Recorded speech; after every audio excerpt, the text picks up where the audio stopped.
writer's strike is finally over. Season 2 of House of the Dragon will be coming out next summer with some new celebrity additions, and Netflix may soon not be available in 4K anymore. More info on Sicario 3 with Benicio del Toro, Paw Patrol 3, and more is now available on this week's KinoCheck News. Paw Patrol 2, the mighty movie, has not even started yet. Already the big announcement, Paw Patrol 3 is coming, was made. Paramount Pictures has given the green light for the sequel, which is scheduled to hit theaters in 2026. The feature films are based on the globally successful children's series developed by Spin Master Entertainment. It has existed since 2013 and is currently in its 10th season.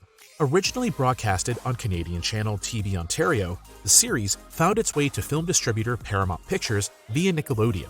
Paw Patrol the movie took in $144 million worldwide in 2021. Direction for the third film is in the hands of Cal Brunker, who previously directed the first two films. The producers include numerous names who are also responsible for the animated series. While the announcement of Paw Patrol 3 is making the rounds, however, the public is probably looking forward to the theatrical release of Paw Patrol the Mighty Movie on September 29th. Another box office success for the worldwide phenomenon seems more than likely. 5 years after Sicario 2, Day of Soldado, the producers of the series have given the green light for another sequel, in which Benicio del Toro will once again take on the role of the mysterious assassin Alejandro. With the film Sicario, released in 2015, Dune director Denis Villeneuve created one of the most popular and grim thrillers of the last decade. However, the sequel fell short of expectations, and a third part seemed far away at that time. In an interview with The Messenger, the producers of the series surprisingly announced that a third part was still being considered, and that great ideas were already on the table. In addition, we can also look forward to a return of Benicio del Toro, who is going to play the role of the merciless assassin Alejandro Gillick again.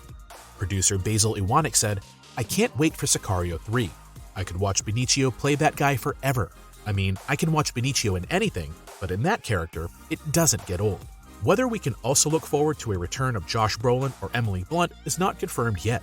Since the film is in an early stage of its development, we expect more announcements about the story and cast of Sicario 3 soon. Despite the strike, the Game of Thrones spin-off House of the Dragon will return in summer of 2024 with Season 2. It'll feature an ancestor of Ned Stark who might be played by an actor of The Last Kingdom. The prequel House of the Dragon had the great fortune of not being affected by the writer and actor strike. The scripts had already been completed and the actors' contracts were already running through English trade unions. Therefore, the team was able to work on the follow-up of the fantasy series in peace while half of Hollywood was in chaos. House of the Dragon Season 2 makes up for something that has been sorely missed so far. House Stark finally plays a bigger role as it did in the book. Specifically, it's about the ruler of the North, Cregan Stark, son of Rickon. According to inside rumors, he will be embodied by a very specific actor. The Last Kingdom actor, Tom Taylor, is supposed to be the one to play him, but an official confirmation from HBO is still not out yet. We are curious to see whether the resumption of the spin-off series can maintain the high level, as the later seasons of the parent series, Game of Thrones, were hardly convincing. House of the Dragon Season 3 has not been commissioned by HBO yet. They are probably cautious and want to find out about the potential of further sequels first. One of the greatest mysteries is getting its own feature film. The Amazing Spider-Man director Marc Webb is devoting himself to the Bermuda Triangle. The adventure film Bermuda will be about the Devil's Triangle, which is feared by sailors and where ships and aircraft mysteriously disappear from time to time. The project has been in development for ages and was going to be directed by a wide variety of directors. Originally, a darker version was planned, and horror experts like Sam Raimi and Scott Derrickson were supposed to be responsible. However, it didn't work out, and that's why the film project disappeared from the scene a few years ago. With the casting of Marc Webb, however, the project seems to be coming back to life, and the story of the Bermuda Triangle is going to be made into a big blockbuster movie. Since the film is currently still in a very early phase of development, not too much is known about the script and a possible cast. We remain curious. After an exhausting 146-day writer strike that roiled the entertainment industry, there is a glimpse of hope. The Writers Guild of America, WGA, and the Alliance of Motion Picture and Television Producers, AMPTP, have reached a temporary agreement on a new contract. The news brought a collective sigh of relief to writers, studios, and streamers, and signifies a possible end to one of the longest strikes in WGA history. The announcement came after several intense days of negotiations. The temporary agreement is a 3-year deal that still needs to be ratified by WGA members. but seems to be promising for the roughly 11,500 writers represented by the union. The WGA has assured its members that this is an exceptional agreement that will provide significant benefits and protections for authors across the board. The road to this tentative argument has been marked by twists and turns. Negotiations stalled in late August, and both parties issued public statements expressing frustration. However, the talks resumed on September 14th and finally led to a breakthrough last Sunday. This development was greeted with enthusiasm not only by the industry, but also by the public, as the strike had disrupted the production of numerous popular television shows and movies. The ratification process for the agreement is a multi-step process. First, the union's bargaining committee will vote on the agreement, followed by the votes of the WGA West Executive Committee and the WGA East Council, both tentatively scheduled for Tuesday.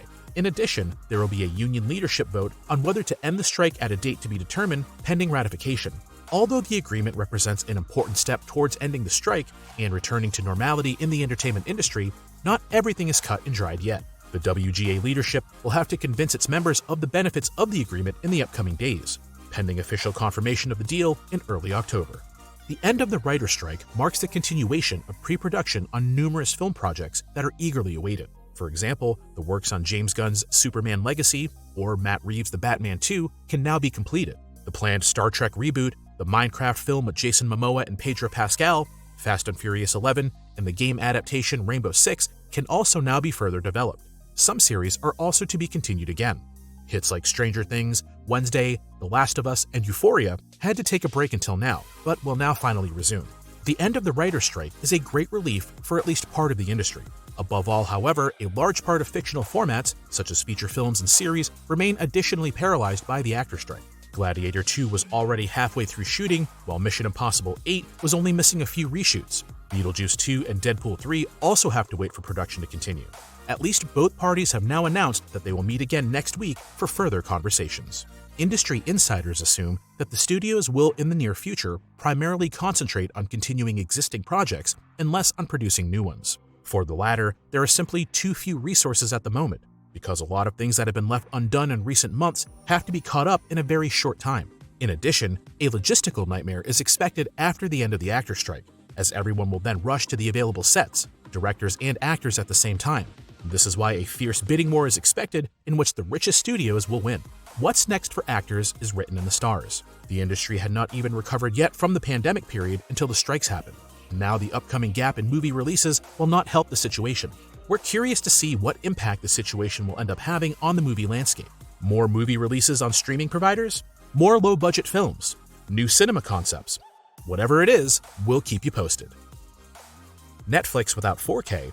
Due to a patent dispute, Netflix customers could soon be downgraded to watch in HD. The streaming provider apparently does not have the necessary rights to use the technology at all. The specific issue is the H.265 standard. The hardware manufacturer Broadcom has announced that Netflix has violated the company's patents to use it. A restraining order has already been obtained by the Munich Regional Court. This states that Netflix is not allowed to continue using the technology in Germany, which so far has mainly been used in 4K or Ultra HD streams.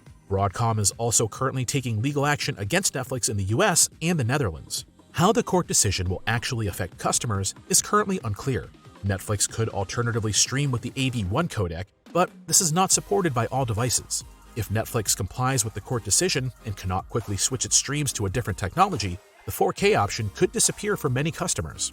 However, since this feature is part of many subscription contracts, this is likely to cause some trouble. We are curious to see how the situation will develop in the upcoming days, especially because Broadcom is also pressing the issue in other countries like the US. That's it for today. Check out our new video about the upcoming animation movies, which will be absolute cinema highlights. Otherwise, feel free to comment us what you think of the latest news. What are you particularly interested in? And did we perhaps forget any important news that you would like to share with others? We are curious. Make sure you share them in the comments. Until next time, see you next week for more KinoCheck news.